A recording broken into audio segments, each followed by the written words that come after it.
delle piccole particelle di origine umana, in modo da poterlo inserire poi, questo elemento, il fegato, una milza, un rene, via dicendo, dentro un corpo umano.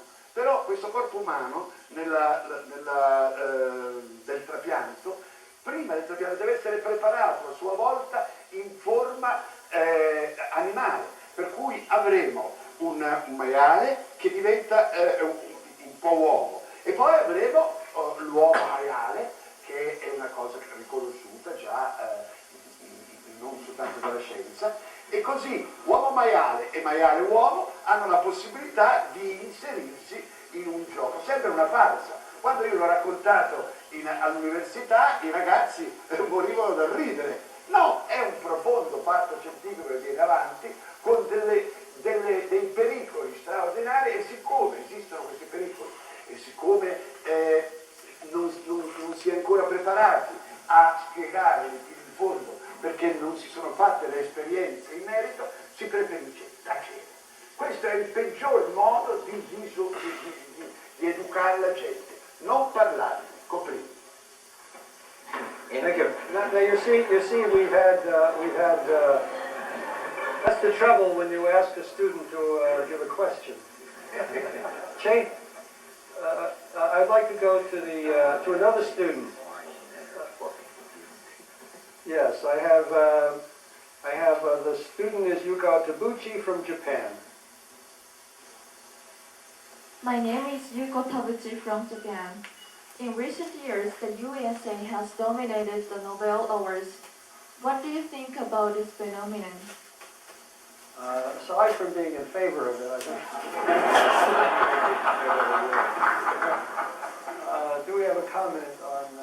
Or against it. Or against it. It could be in terms in a time span, that is, at one particular time in history, that there was a time after the war when the United States was just very progressive, energetic, and in the education areas, and a lot of people came together in one part of the world. Take physics, for example, what happened at the time of the war, and how many great physicists came to the United States.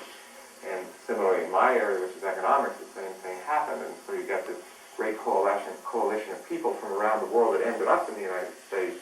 And as a result, us who happen to be fortunate enough to be their students, at that particular time, also participated in that evolution.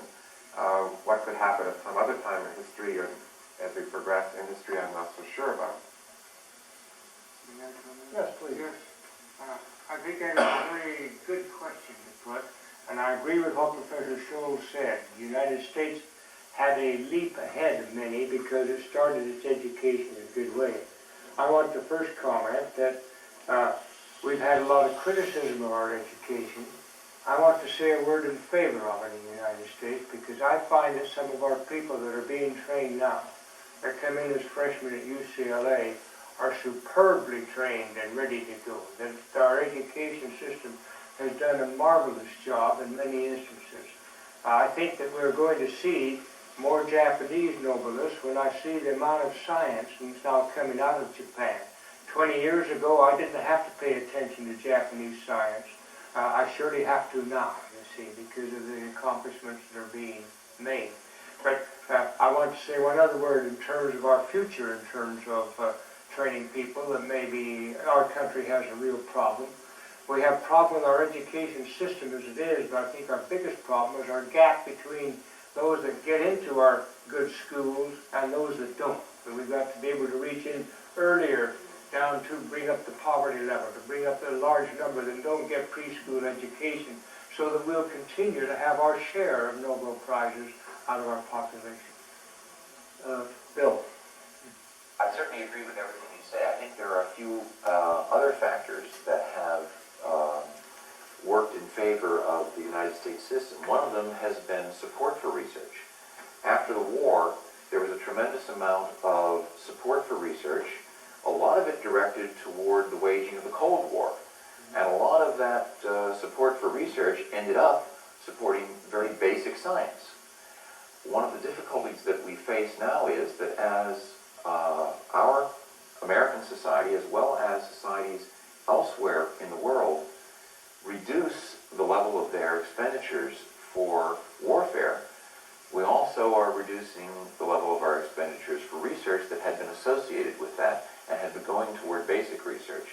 And there may be a reduction in the amount of basic research being done as an unintended consequence of the reduction of expenditures for warfare.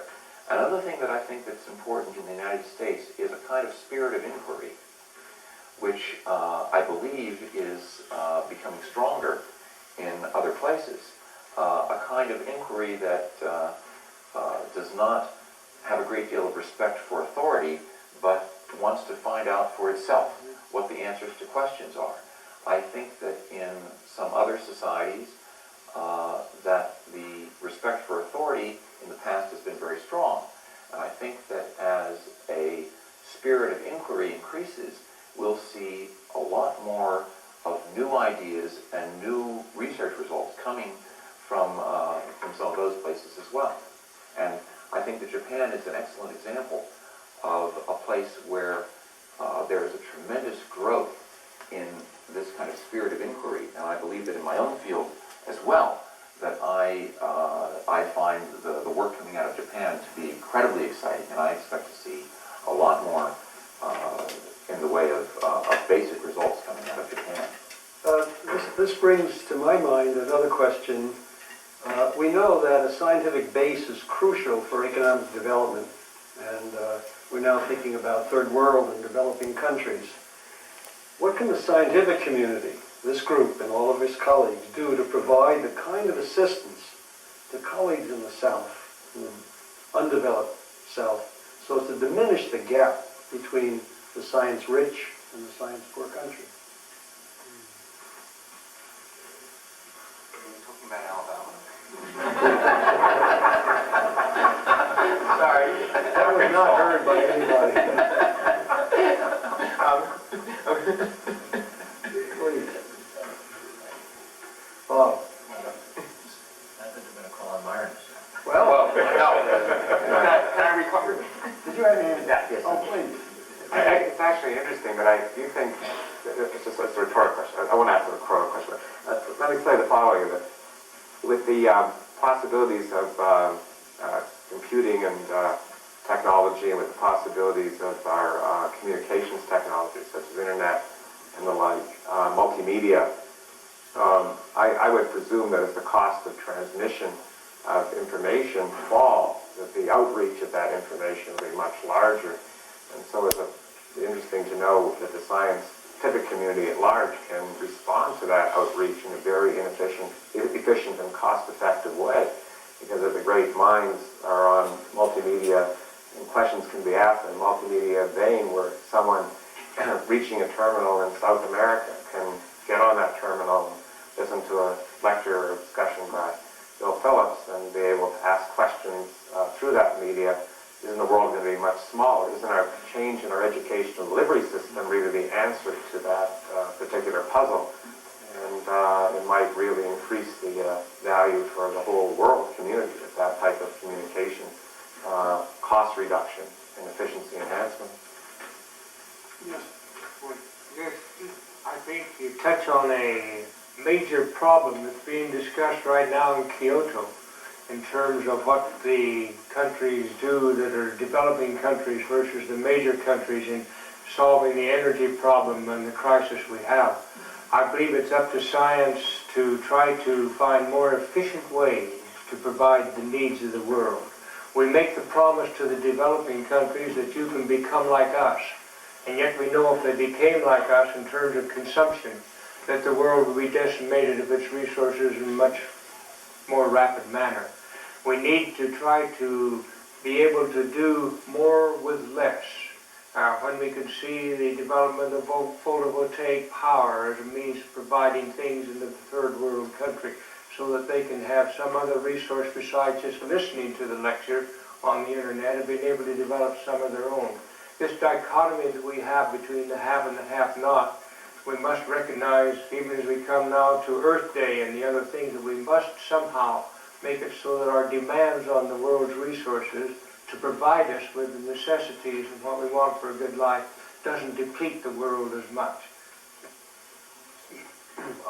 I mean, you bring up a very interesting question because, for example, we in the United States, how can we say to a developing country, if I go to China and they look and say science can bring technology, actually I think it has to bootstrap by itself, but going back to the point I was trying to make, I don't think we in the United States or any really developed country can say to a third world country, no, if you develop, then you will use up too much of the natural resources, while we're the ones who are consuming it at a rapid rate.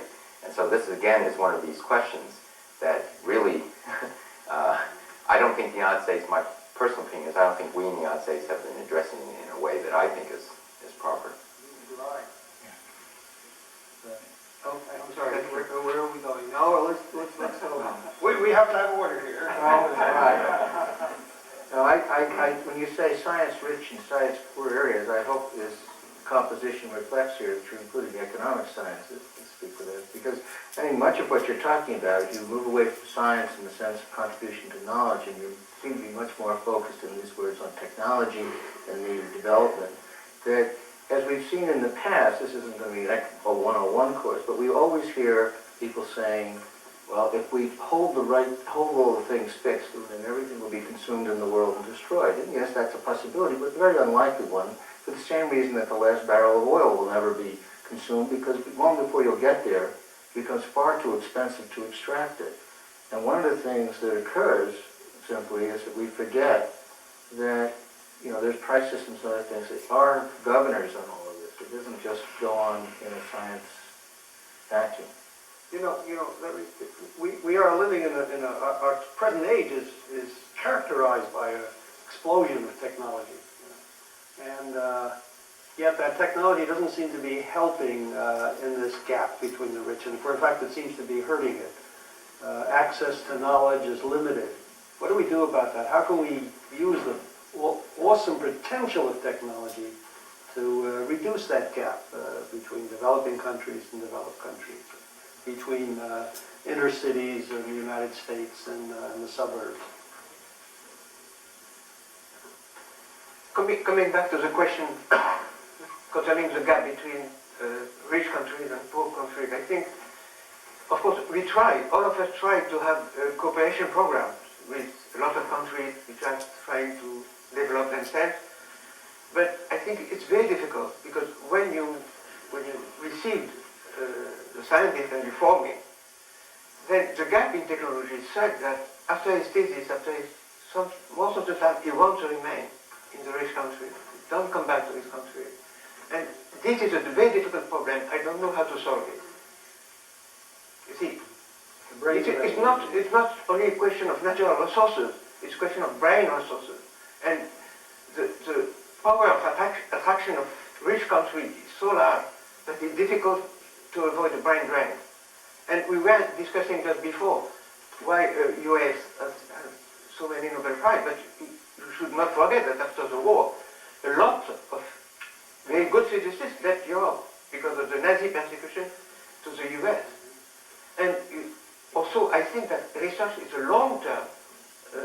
I have been asked several times after I got the Nobel Prize 2 months ago by the press, why in France you have so many Nobel Prizes in physics, and why not the discipline?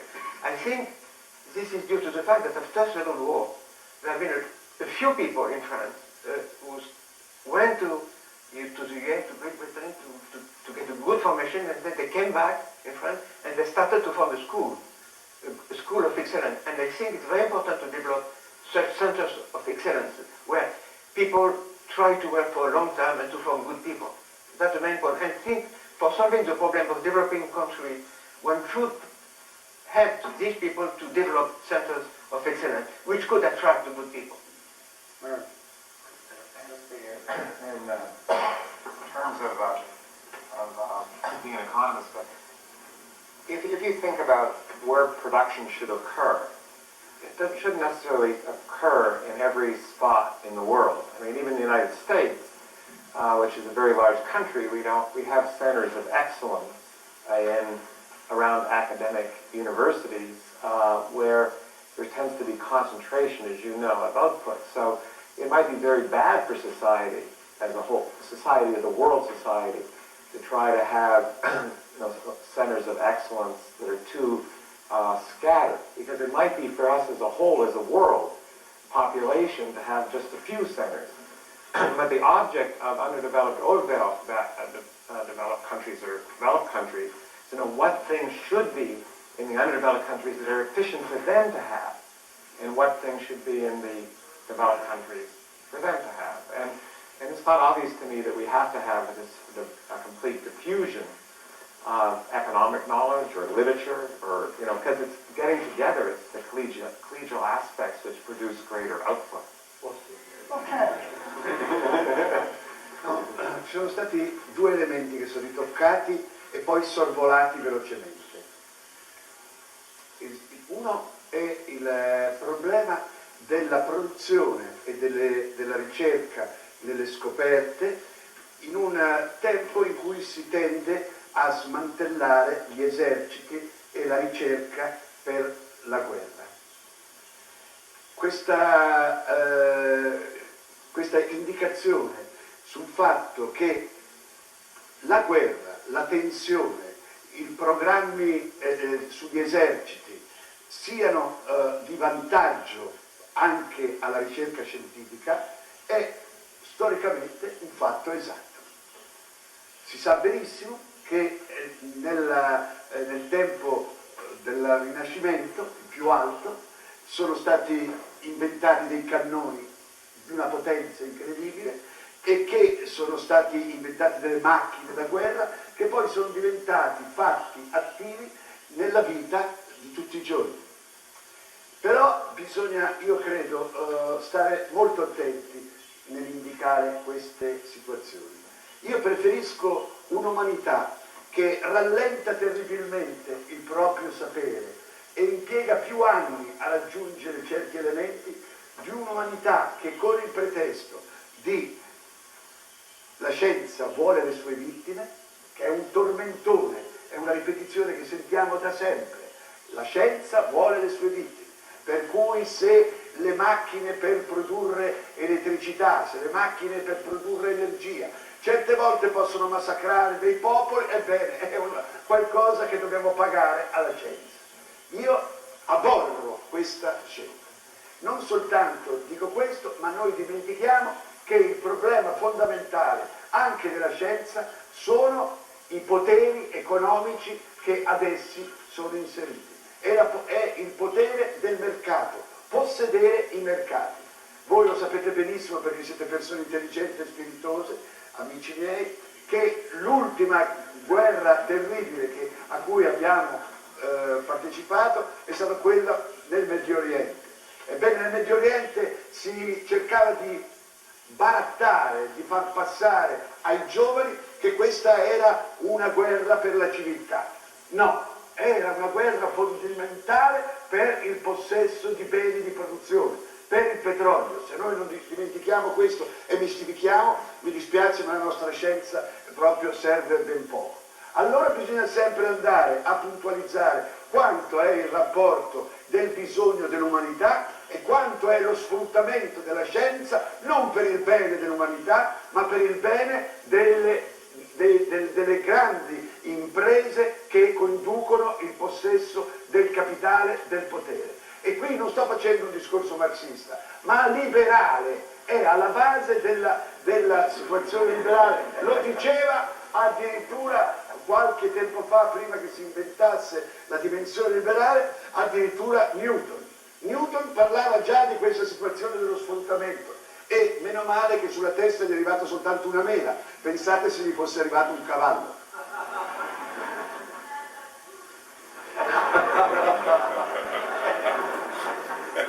One more on this question.